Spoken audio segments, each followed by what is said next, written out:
se reúnen, ven lo que les van a dar a los niños, las dietas, hacen un esquema muy interesante por colores, hacen una selección, ponen los tipos de alimentos que están identificados por colores y en base a eso determinan y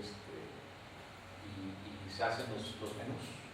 Eso lo deciden los padres, no es de que a ver qué les traen a los niños, los padres deciden y sobre esa programación salen las penitas.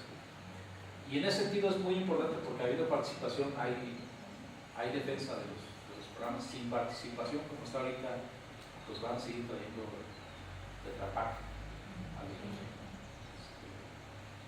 Que además, cuando insistimos, esas cajitas de leche de sabores son altamente energéticas, o sea, no van a nutrir, pero sí van a darle muchos azúcares a los niños. Ese es el problema. Bueno, ahí eso es lo del derecho a la alimentación y algunas lecturas que les vamos a mandar, que sería bueno verlas, ¿no?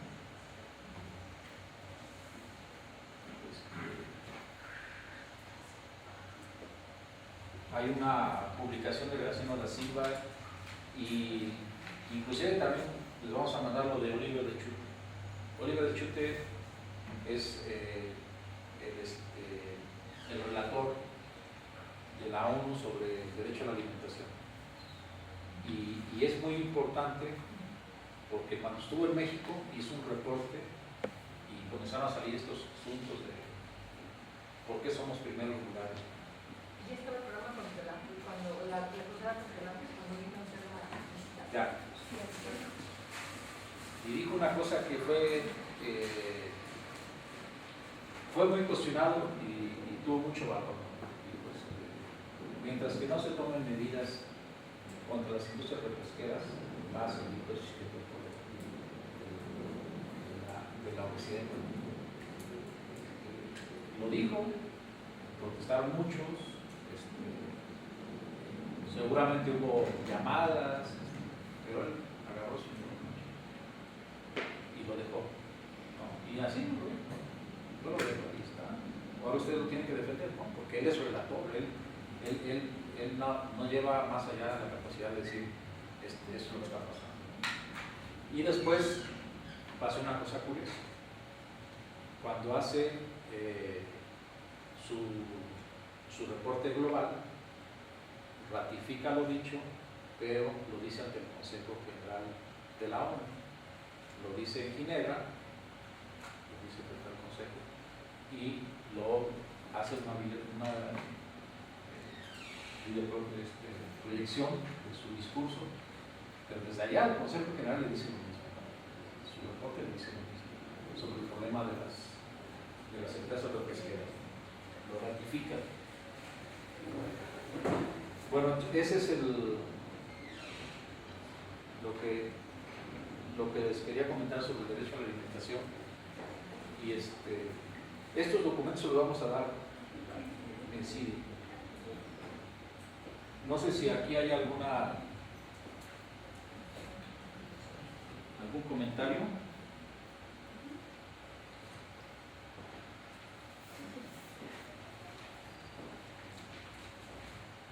Pues yo más que nada. Es que está. Primero las damas. No, está bien. Bueno, nada más los comentarios. Bueno, mi comentario en torno a la producción de contenidos para el canal. Con todo este antecedente estaríamos pensando que bien se podría hacer. Usted mencionaba ayer un curso de compostaje. Podemos tener presencial, podemos tener un cierto número, pero puesto como una serie, como un programa, podemos tener abarcar millones de gentes, ¿no? Con estos aspectos hay cuestiones que tienen que ver con la cultura, que la gente puede tener los alimentos de muy buena calidad, pero puede desconocer la forma en cómo se preparan. Un ejemplo, en el caso de Tabasco tiene la cultura también de consumir los tubérculos. Uno de ellos es la malanga. En una comida de Chiapas, también de la misma zona, del mismo clima, veía que tenían bastantes, pero les pregunté, oigan, veo que lo consumen mucho, y dicen, no, estas son plantas, pero porque tienen la hoja bonita, y pues se comen. Y dicen, no, eso va a ser veneno. Entonces, se pueden hacer contenidos que tengan que ver con la parte de la alimentación, con la parte de producción, e incluso con la parte de cocina. Sí, yo creo que la parte culinaria debe ser muy importante en la difusión que se haga en el canal, porque es una vinculación muy fuerte con la sociedad. La idea de decir, oye, vamos a sentarnos a comer, es una forma de trato social en todo el mundo, pero principalmente entre nosotros, ¿no? Y en ese sentido, pues todo esto se traduce siempre en una cultura, ¿no? En una cultura de lo que comemos. Yo siempre que vengo a la universidad aprendo. Y una de las cosas que aprendí la última vez es que, por ejemplo, el único cereal integral que se consume naturalmente es el maíz. Y hay gente que tiene problemas con algunos cereales, como el gluten, ¿no? Que tiene que no lo puede consumir o que tiene problemas de alergia. Andamos buscando luego el trigo integral. Decía el director general del Instituto Salvador Subirán, que tiene muy buenas investigaciones, que un grave error terrible que hicimos fue entrar al asunto de las harinas blancas, quitarle lo integral a los granos. Entonces, por tener, ¿cómo se llaman estos? Los productos ya, los pastelillos y todo, por tener los productos ya más refinados y pastelillos muy blancas, nos cometimos el error de quitarle el integral, simplemente pues son más comerciales y más buenos. Pero estamos quitando fibra, estamos generando un problema adicional a la sociedad, ¿no? Le quitamos fibra, entonces ahora hay problemas digestivos a través de estar comiendo harinas blancas. Eso tiene un costo adicional, el de haberle quitado fibra a las cosas. Pero además, ya industrializado, entonces ya casi nadie ya nadie te vende el integral. Ahora el integral tiene un sobreprecio. Y luego le das otros usos diferentes a los diferentes productos, ¿no? Y pasa lo que está pasando también con la leche, ¿no? Las cremas, haces muchos tipos de leche, y luego los quesos ya les tienes que meter muchos sustitutos, ¿no? Ya no es, me dicen los de la Unión de Productores de ahí de San Juan, de Los Altos, dicen que hay 40 productos que están metiendo para hacer queso, que ya no son queso. Ese es el problema. Entonces, lo que estaba explicando Andrés se me hace muy interesante. Resulta que uno come maíz y es el cereal por excelencia integral, no le quitas nada, es el maíz. Pero además esa característica hace que entonces al comer tú el maíz, al comer un taco, su proporción en fibra hace que tú lo absorbas en un plazo más o menos de 2 o 3 horas. O sea, quiere decir que tú lo consumes y tu organismo lo va absorbiendo poco a poco. A diferencia de cuando tú te tomas un chocomil, por ejemplo, que te lo tomas y sientes el calor, o sea, energéticamente directo te llega el calor y al rato ya no tienes pierdes esa característica energética, ¿no? Claro que si consumimos mucho de estos productos, pues vamos a tener problemas de diabetes al alto contenido energético. No pasa eso con el maíz, ¿no? O sea, el maíz tiene la característica de que lo vas a ir digiriendo poco a poco, te va a dar energías durante un periodo más largo, ¿sí? No te va a dar el golpe, se llama, no me acuerdo, tiene un término técnico, ¿no? Ese de que tu consumo energético, que te dan muchos de los productos que ya están industrializados. Pero esas son, por ejemplo, eso explicado, yo no los puedo explicar bien, pero eso explicado en términos de por qué es importante el maíz, creo que va a tener mucho efecto y es una cuestión muy vinculada a la cultura nuestra. Por eso es de que cuando se habla de forma despectiva de la tortilla con frijoles, la verdad es que es una mezcla de lo más acertado que ha tenido. No debe ser despreciativo, no debe ser una forma de decir los más jodidos maíz, sino así ha vivido nuestro pueblo durante cientos de miles de años con esa cultura. Pero hay que decirlo, ¿no? Y hay que decirlo bien, y hay que darle ese sustento científico también y cultural, ¿no? Decía la otra vez, tenemos enfrente un gran reto para vencer el racismo epistemológico, ¿no? O sea, ese racismo, decir, esto pues, es ya del rancho, ¿no? O sea, no vale, es del rancho, ¿no? Ahí tenemos que rescatar muchísimo esta cosa. Creo que en esa parte va a ser muy importante. Sí, más complementando, se me hace muy interesante lo que menciona ahora con lo que se está tratando de tener una alimentación más sana. Vamos, los cereales integrales serían los mejores y ya en un proceso,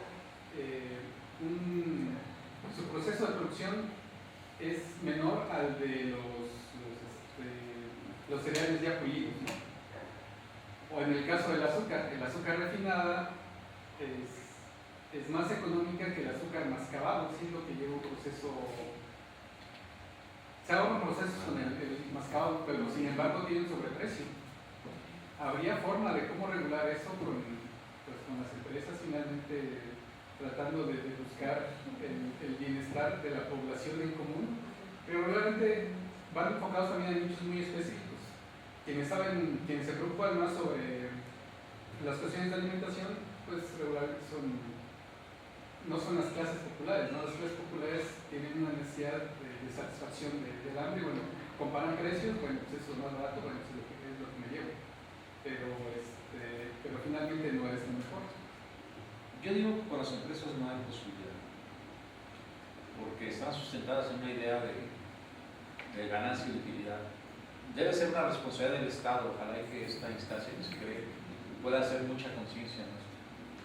Digo conciencia porque además de tener una buena norma que te lo impida el consumo de alimentos dañinos, tenemos un problema enfrente que es un problema de un consumismo generalizado. El consumismo es tan dañino que una gente en los Estados Unidos tiene ganas de algo y se lo van a ofrecer a alguien, o si no tiene ganas se lo van a ofertar para que le den ganas, ¿no? Y no importa dónde venga, no importa. En estas cuestiones teníamos una gráfica ahí, se la vamos a mandar. Dice,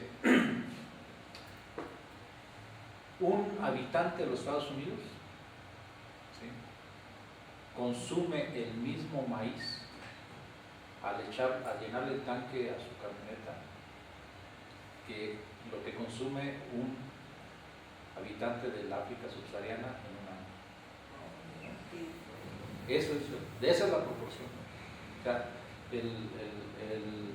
el africano va a tener el mismo consumo de maíz que el estadounidense, convertido pues en etanol.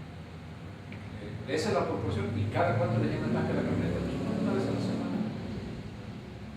Esa también es la proporción. Por eso es de que esta idea consumista te lleva a que no importa dónde venga. Si ellos necesitan combustible, pues hay que traerlo de México. Si necesitan frutas, pues hay que traerlos, ¿no? Entonces hay un sacrificio para nosotros a un costo impresionante ambientalmente, y consumes y consumes y desperdicias terriblemente. O sea, se desperdicia el 30% de la producción mundial de alimentos. Y nosotros estamos en esa proporción, ¿no? En esa proporción estamos. La central de abastos saca, creo que son 32,000 toneladas, saca 8,000 de desechos. Entre basura y cosas que se echan. Pero el desperdicio de alimentos es altísimo, es un problema de mercado. Pero el consumismo, yo digo, el consumismo es un gran enemigo de una alimentación sana, ¿no? La gente va comprando y compra sin necesidad de tener eso, y a costos muy altos para los otros, ¿no? O sea, el costo ambiental para muchos es muy alto. Se está, eso sí se los quiero de ver, se está haciendo un estudio de lo que llaman la huella hidráulica, ¿no? ¿Por qué nosotros tenemos que estar vendiendo productos frescos al exterior? Resulta que para esos países el costo de utilización de agua en producir productos frescos es muy fuerte. Entonces es más fácil importar. Entonces, bueno, un tomate lleva, no tengo el dato exacto, pero lleva más de 500 litros de agua. Lo que se llama la huella, o sea, la huella es no nada más el riego, sino todo lo que utilizas para tener alimento. Y hay un cuadro muy interesante de lo que es la huella hídrica por producto. Es más fácil en esta idea consumista, es más fácil para un país desarrollado importar esos productos, ¿no? Que producirlos. Y estamos vendiendo nada más el producto, no estamos agregándole el costo de la huella hídrica a nuestro producto, ¿no? Para los que les interese, vamos a conseguir el estudio para que lo vean, porque fundamentalmente son alimentos. En el asunto de la huella hídrica son alimentos. Hay también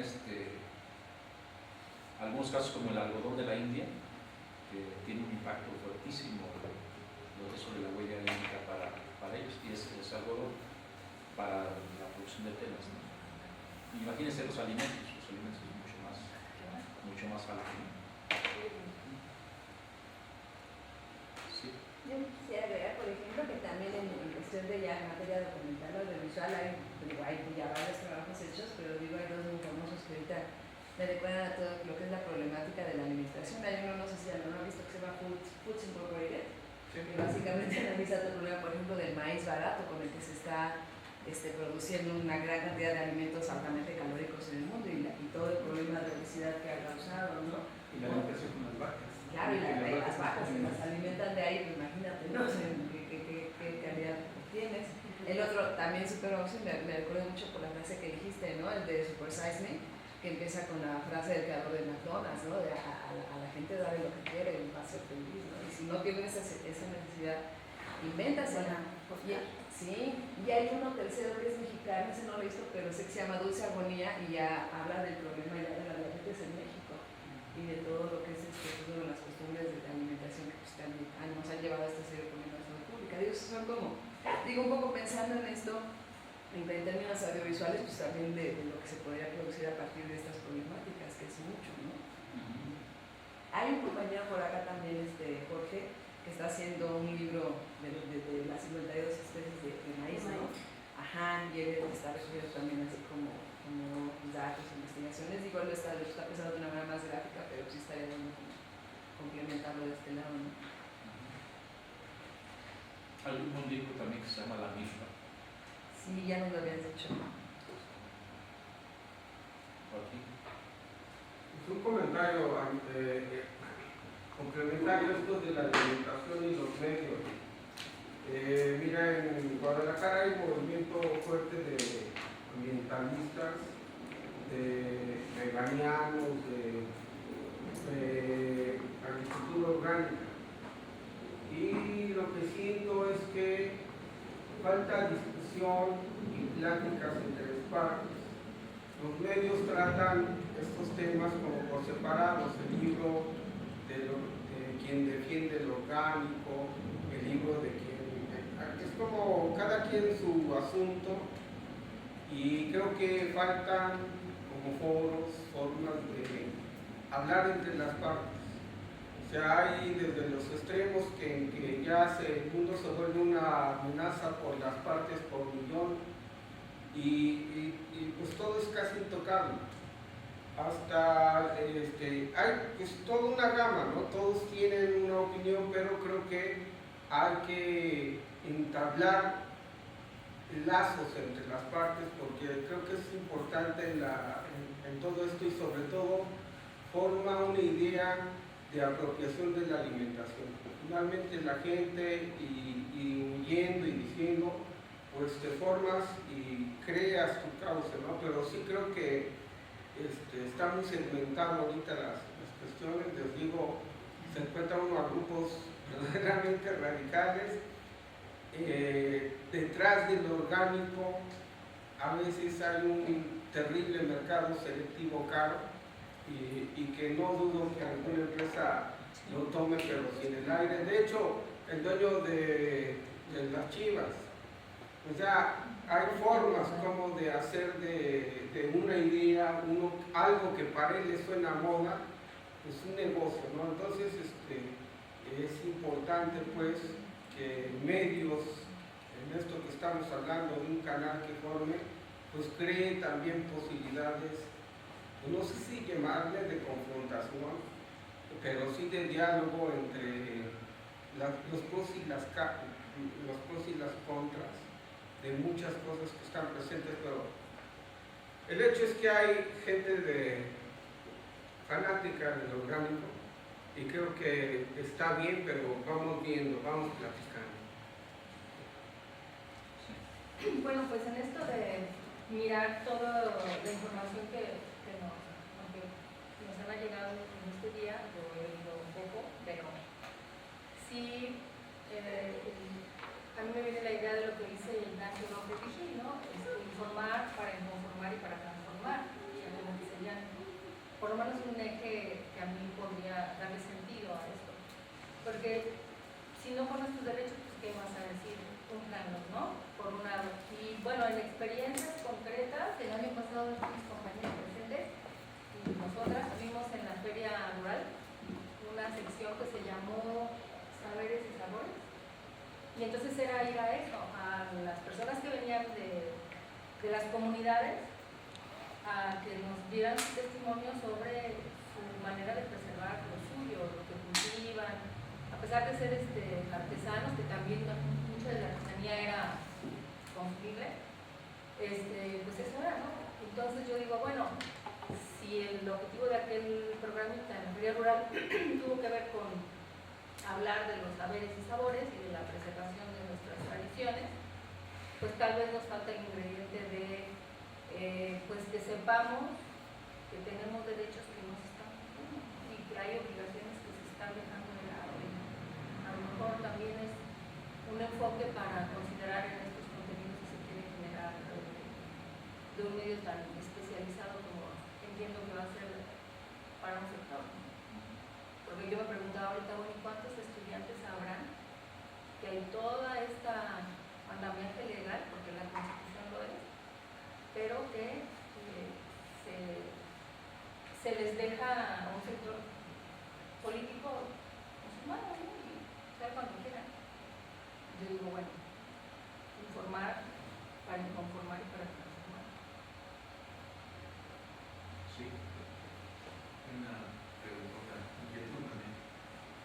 creo que todo material en la audiovisual por sí mismo expone, promueve o confronta.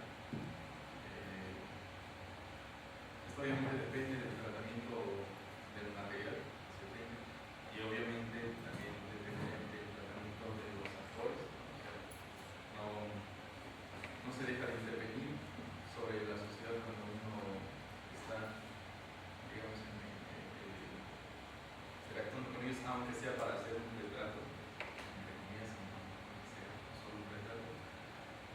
Y me llama mucho la atención lo que dice el compañero, ¿no? sobre el querido, ¿no? Y esa es solo una pregunta, ¿hasta qué punto, ¿no? se tiene nuestra capacidad, o se tendrá esta capacidad de meterse o de establecer confrontaciones? Entonces, no digo que no sea posible, sino qué tan relevante puede ser el papel de un medio audiovisual, no solo como material audiovisual, sino como personas que estén activas detonando estas formas de relacionarse con las personas. No sé si me estoy explicando. O sea, una cosa es la producción audiovisual, ¿no? Y otra idea es buscar una diferencia directa entre las personas. Creo que eso más bien podría resolverse con el tratamiento de los materiales, lo cual creo que es más compete más a una producción. Pues. Lo otro ya se trata, ya es una labor social diferente, no sé, pero es una pregunta: ¿qué tanto se busca entrar, qué tanto se busca inferir? Básicamente, lo que va a hacer el canal va a ser generar opinión, ¿no? O sea, generar opinión. Una de las cosas que se van a estar haciendo, se está educando, ¿no?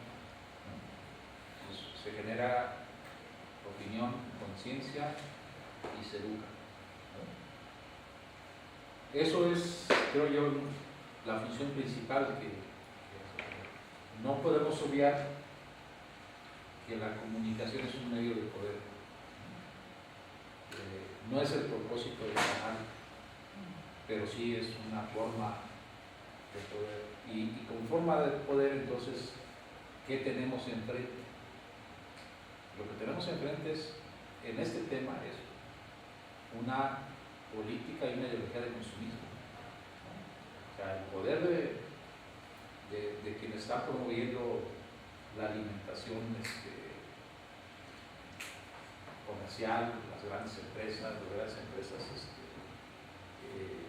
agroalimentarias que están apropiando del producto, de muchas gentes, pero también de todo este asunto de las marcas, ¿no? Todo este asunto de la mala alimentación. Ese va a ser nuestra contraparte, o nuestro principal, no decirlo enemigo, pero sí, en realidad eso es. O sea, decir, es poder confrontar una idea consumista y a una idea de alimentación sana. Y bueno, si es que el canal es una instancia de poder, que sea de poder de la gente, ¿no? Que sea de la ciudadanía, ¿no? Que la gente agarre y lo busque, por decir, ahí están dando buenas opiniones sobre estos temas, ¿no? Que la gente lo busque, por decir, lo vi, lo escuché y es cierto, es mejor este producto, es mejor los productos sanos, ¿no? Creo que en ese sentido habría que enfocar el trabajo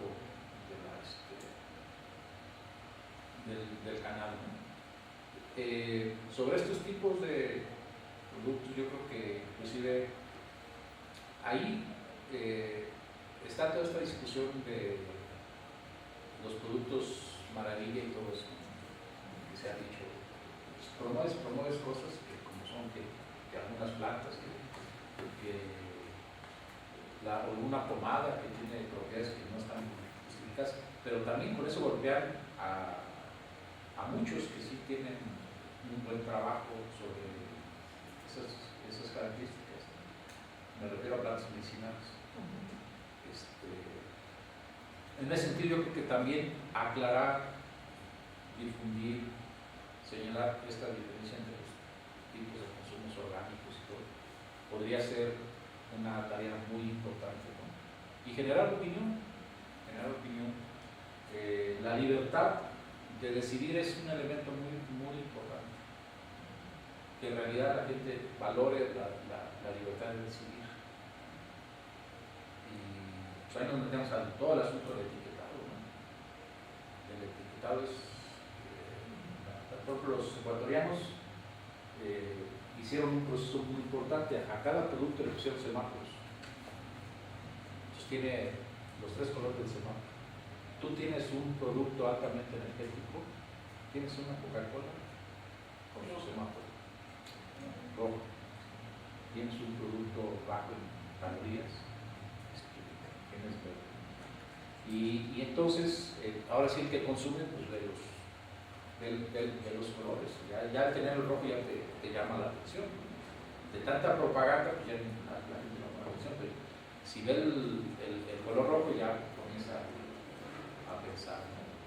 Y el otro asunto pues, es el asunto de los transgénicos, ¿no? ¿Por qué hay tanta resistencia a la etiqueta? Ese es lo que la gente decide. Al final de cuentas, esa es la facultad o la libertad que tendría alguien de decidir sobre si consumirlo o no, si tiene productos, si tiene algún componente, ¿no? Y eso va a ser muy importante porque de veras que tenemos graves problemas en la parte de los productos azucarados. Hay muchos problemas por el exceso, y si no ponemos etiquetas, si no educamos, si no informamos, nos gana y nos arrasa el consumismo y la propaganda. Y por ahí hay un comparativo que dice que los niños mexicanos son los que más escuchan comerciales de alimentos de todos los niños. No me acuerdo cuántas horas, pero son varias horas en el estar las tardes viendo la televisión.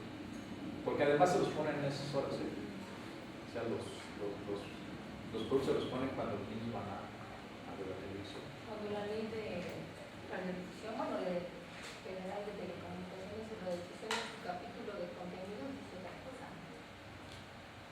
en relación con la programación infantil. Y sin embargo se permite. Sí. Mira, tengo yo una duda sobre lo que es el programa y parte de lo que se ha estado comentando. Ahorita en esta semana pues han sido 2 días en los que no estás presentando el contexto, ¿no? Después va a venir días que nos hablen acerca del periodismo escrito y sobre el audiovisual. Después va a venir acerca del guión, la dirección, producción, postproducción y todo eso.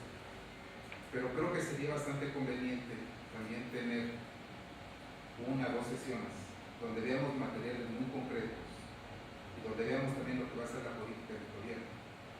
Porque bueno, ahorita estamos como que haciendo referencias y con una especie de entrada y de salida en temas y está abierto, pero ya ver un material específico, ya sea escrito o audiovisual, sobre temas bien particulares como este que fue el presupuesto, la cuestión de la seguridad alimentaria, creo que eso nos va a ayudar mucho también a entender cuáles son las reglas, por poner un nombre, sobre las cuales vamos a generar nuestros materiales como canal, ¿no? Y creo que esto sucede, digamos, casi en todos los ámbitos. En una familia, una pareja establece las reglas, digamos, sus acuerdos y sobre eso trabaja. Entonces creo que el equipo, conforme vaya avanzando, sí va a ser conveniente tener un momento donde vemos esto, cuáles son las reglas sobre las cuales vamos a generar los materiales y ver concretamente, digamos, algunos casos, ¿no? Pienso ahorita en este momento, o supongo que lo que vamos a seguir viendo son compañeros que nos pongan, digamos, ejercicios y vayamos viendo cosas. Pero lo sugiero porque más adelante ya no veo que estés, y creo que sí va a convenir, sobre todo porque nuestro marco de referencia es precisamente el contexto agropecuario, el campo, y ahí es donde tú tienes muchas armas. Entonces, una sugerencia es que sí veamos alguna parte del programa, ya después de hacer el recorrido, todas estas partes, digamos, de elementos técnicos, de producción, de elaboración, ya un caso o dos casos muy específicos para también platicar contigo.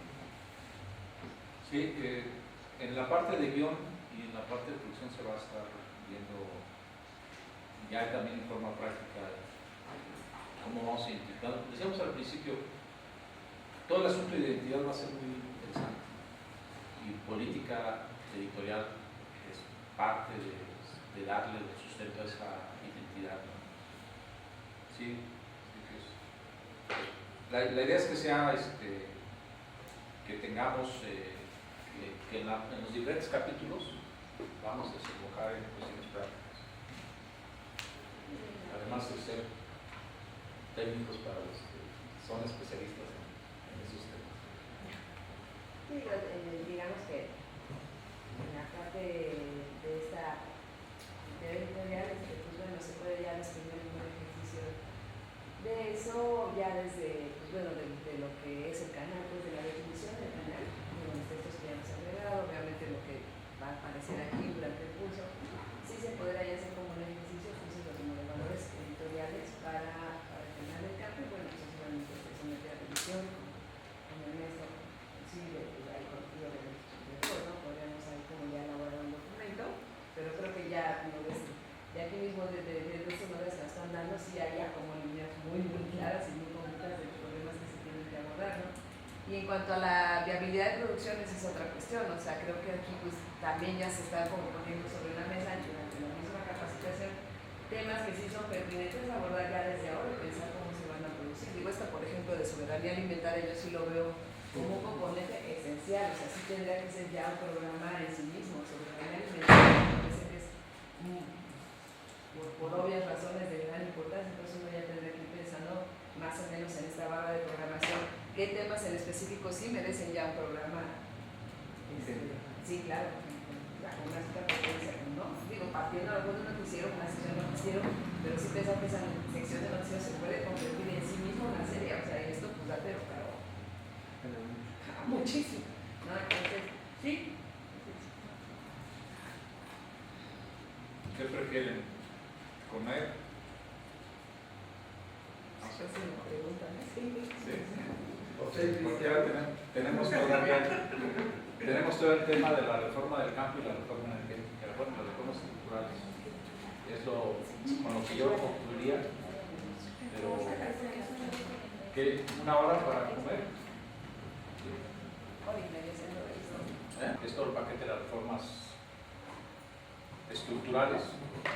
Indudablemente esta administración va a estar siempre identificada con las reformas estructurales, ¿no? Derivadas de aquel famoso Pacto por México. Es importante señalarlo porque en un principio se planteó que el pacto iba a ser un gran acuerdo de todas las fuerzas políticas y una gran transformación. De hecho, ese fue el compromiso con el que se elabora y eso le da pues inmediatamente una gran legitimidad al gobierno, ¿no? No todas las reformas estructurales se derivan del Pacto por México. En buena medida sí están señaladas la parte de telecomunicaciones, la parte fiscal hacendaria, la parte energética, ¿no? Entonces es importante verlos como los puntos fuertes de las transformaciones más fuertes de la administración y pues para tenerlos en referencia de lo que se va a hacer. Principalmente me interesa hablar de la reforma del campo y de la reforma energética, que creo que es lo que más tiene que ver con nosotros por los vínculos y por las implicaciones que hay sobre el sector rural, ¿no? La reforma del campo se llama la reforma del campo, surgió a partir de que se hizo el compromiso en el aniversario de la ley agraria en Veracruz, de parte del presidente, decir, vamos a hacer una gran reforma del campo, vamos a hacer una gran transformación, y el famoso 6 de enero pues asume el compromiso, lo plantea, y inclusive dice, esto va a ser más que nada una gran transformación que se va a plantear como una iniciativa, la vamos a llevar al Congreso y ahí se va a discutir. Se compromete a eso y se compromete también a hacer una política de consenso. Para muchos fue una sorpresa avisar la reforma del campo. Lo que es importante contextualizar es que estaba muy reciente la reforma constitucional que daba pie a la reforma energética. Recuerden ustedes que la reforma energética tiene una reforma constitucional y después la emisión de todas las demás leyes que tienen que ver con la aplicación de esa reforma constitucional. Esa reforma es del 15 de diciembre del 2013, y esta noticia de una reforma del campo estaba dada el 6 de enero de 2014, 20 días después de eso. Ahorita vamos a ver por qué hay que conceptualizar mucho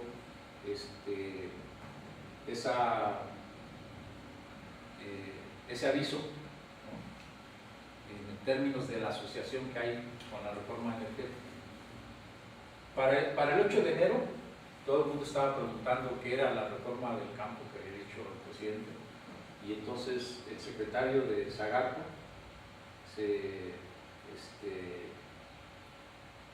plantea de que la reforma del campo es fundamentalmente un planteamiento de pisarle el acelerador al asunto agrario, al asunto del dominio pleno de los derechos agrarios y parcelarios. Dice, ese es lo que nos tiene atorados, ¿no? Entonces vamos hacia poder tener un dominio pleno. En su argumentación dice, hemos avanzado, pero en la parte que tiene que ver con el dominio no hemos podido avanzar. Entonces, eso es la reforma del cambio. Entonces, eso genera una serie de reacciones importantes.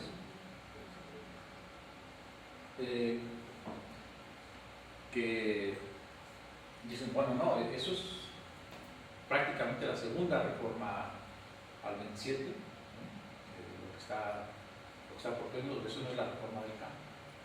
Las reacciones se hacen muy intensas,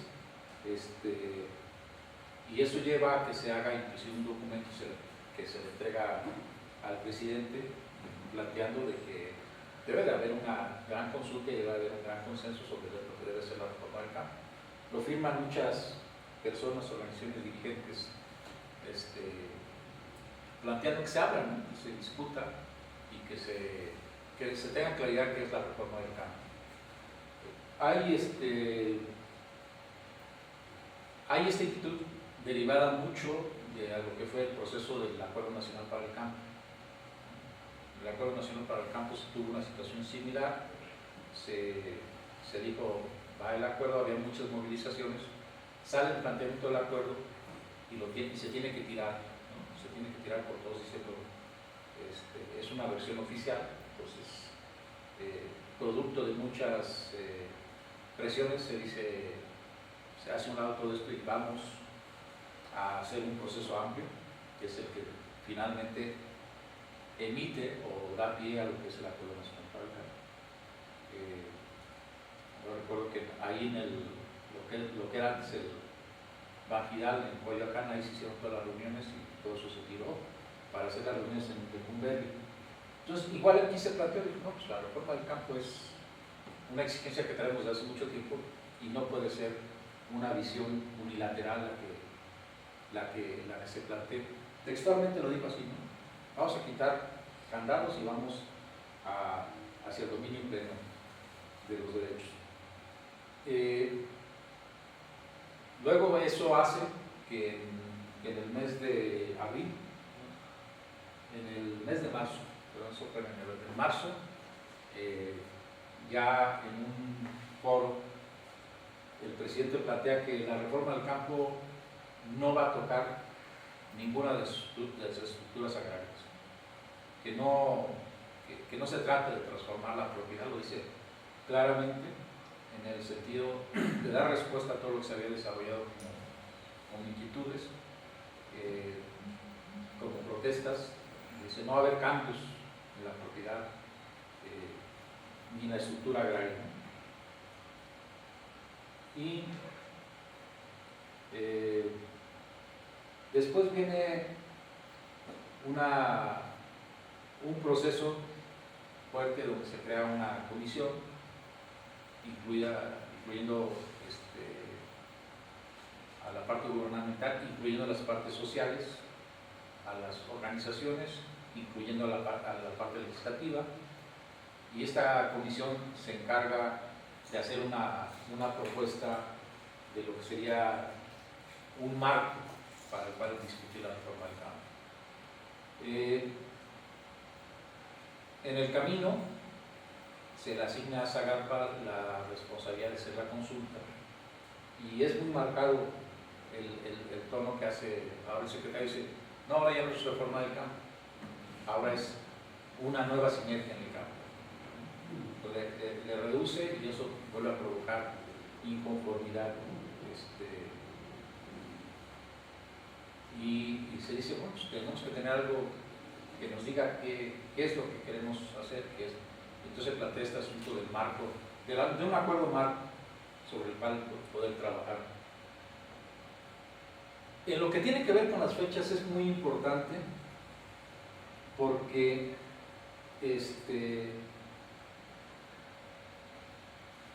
se hace la reforma constitucional de la reforma energética en diciembre, se avisa una reforma del campo, se dice luego que es cambiar o dar dominio pleno precisamente en el propósito de respaldar lo que ya decía la reforma energética. El famoso onceavo transitorio, que decía que se iba a disponer de las tierras que si fueran necesarias para atender la reforma energética. En el camino lo que sucedió fue de que ese argumento de decir hay que hacer una reforma del campo para tener dominio pleno, pues vieron de que no iba a ser necesario. Entonces, eso se hizo, ¿cómo? Pues en las leyes que se emitieron que le dan forma a la reforma energética. Se cambia esto, y entonces se deja suelto ya la reforma del campo. Se hacen foros y foros y foros, se recorre todo el país, pero ya con la característica de que eran una serie de foros gubernamentales, mucha presencia institucional, y a final de cuentas sale ahí un documento de la comisión que estaba al frente, que es de acciones para la resolución del campo, que no se refleja nada en compromiso, ¿no?